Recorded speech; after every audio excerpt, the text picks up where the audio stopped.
I am an associate professor in the Faculty of Education at York University. And prior to that, I was a classroom teacher in elementary school, which informed a lot of the ways that I thought about education and children and the world and what I want to do in the world. My portfolio looks at leadership and community engagement. There's quite a lot of information that exists out there in terms of the how-tos of leadership. What do you do? What do you not do? Sort of a checklist of what it means to be a leader. We don't actually spend enough time thinking about how we have been socialized into leadership, how we have learned about leaders and leadership based on structures that are quite oppressive. So a lot of the work of UnLeading is an invitation for people to pause and to question what it is that we take for granted in leadership, to question the ways that we've been socialized into leadership, and to really try to center some of the ways of knowing that have long been silenced. In any organization, there are a lot of dynamics that can occur that test our ability to stay in places of peace. In the various positions that I've held, in the various spaces that I'm in, the one thing that I can always count on is coming back home to myself, is using every experience that I have, whether at work, whether with family, whether with friends and community, as opportunities for spiritual growth. I think about the words of Mariam Kaba, who speaks about hope being a discipline. And I would suggest that peace is a discipline too. It's something that we need to actively work on daily through embodied practices like yoga and meditation, or being in nature, or being around loved ones who you can really just share vulnerably and openly with, whether it be just taking a walk, but in some way kind of coming back to ourselves, coming back home to ourselves again and again, especially in a world that can so easily take us away from ourselves, can so easily, literally lead us away from ourselves. And so what does it mean to develop a practice in which we are consistently coming home to ourselves?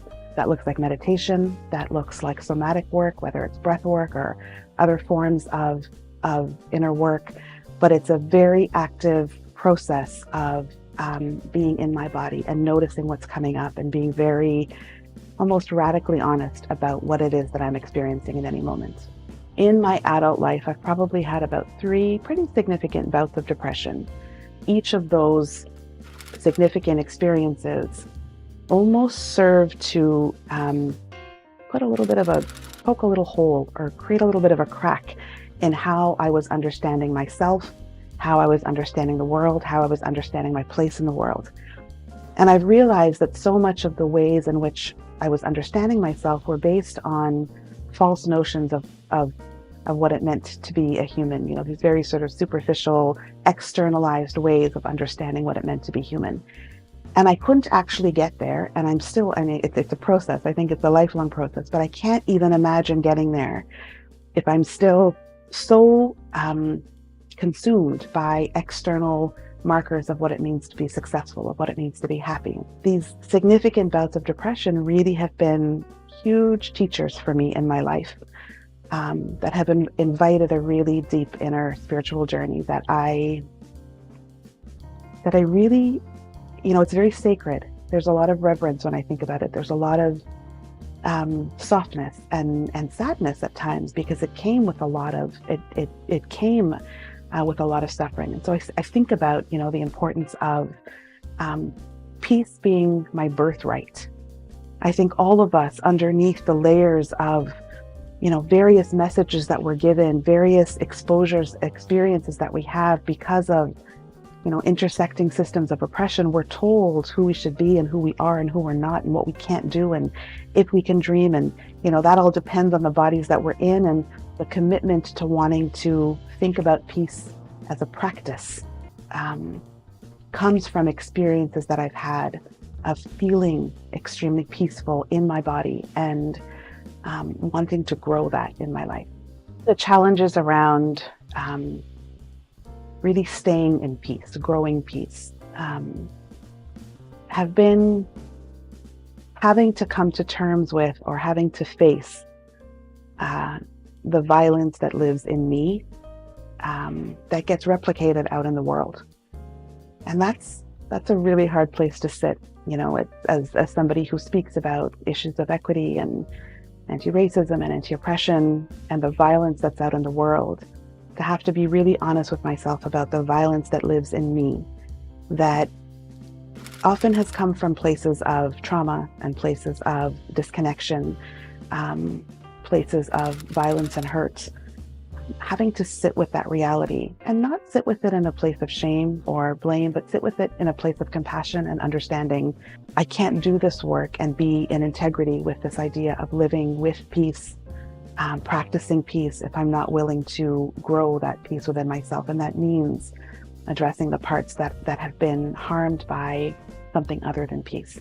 The journey of letting go or uncovering or healing these parts that have been hurt has to be matched with a real commitment to joy, to rest, to slowing down. For somebody who has worked really hard and maybe too hard for much of her life, this idea of slowing down and this idea of rest, allowing for joy to be part of my life, is receiving that in my life has been something that has been a challenge that I've had to work on.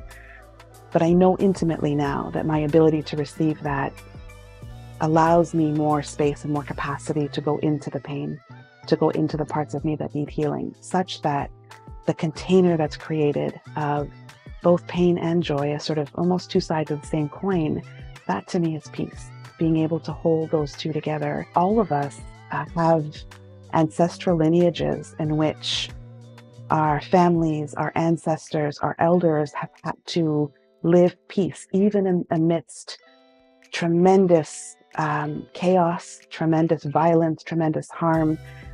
Somehow in those extreme experiences of violence, peace is birthed. It is expressed, it is lived almost as an antidote to that level of violence, almost because the human spirit can't do anything else but turn to peace in that moment. Our ancestors and our elders have been through this and so much more, and have learned practices that foster peace and that grow peace. And so I think for so many of us, it's coming back home to ourselves, it's coming back home to our communities, it's coming back home to our ancestral ways of knowing, our indigenous ways of knowing globally, that speak to the importance of community, that speak to the importance of inner work and self-awareness, that speak to the importance of being part of something that's greater than ourselves, radical interconnectedness. Like, these are all principles and ways of understanding the world. We can't do this work of deep excavation, of healing, of transmuting pain into something really beautiful, of honoring our ancestors and future generations. We can't do that work without community. That community is so essential, and that the community might change. It might be that, for one part of me, I go to a particular group, and for another part of me, I go to a different group. And so those communities are constantly changing, but being able to witness the truth in somebody else and to be witnessed in my truth, it's such a powerful place of healing and growth and collective movement. And I think about when that's done, especially with women of color, racialized women, thinking about how we can literally witness ourselves into better versions of ourselves as individuals, but especially as a collective. So there's something so precious about doing this work in community. There's something so precious about doing this work while being witnessed into something greater than ourselves. And there's something so precious about doing this work, especially when we know and feel and experience ancestors in our presence, that this work of transmuting pain is intergenerational. It goes in multiple directions. And it's also not our work to do alone as racialized people, as racialized women. The work, I think, of healing and peace and transformation especially needs to be done in bodies that hold greater power and privilege in the world. There's a lot of healing that needs to be done there. And so I don't want to make it seem as though the burden is on those of us who have already experienced so much harm and violence, to now spend so much time healing and transmuting pain into something more. This is all of our work to do because we are all deeply connected. So you can find out more about me on my LinkedIn profile if you just Google Vidya Shah at LinkedIn, or if you Google the UnLeading Project at York University. You can find out more about my work there and more about how we are trying to reconceptualize what it means to be a leader and what it means to engage in leadership.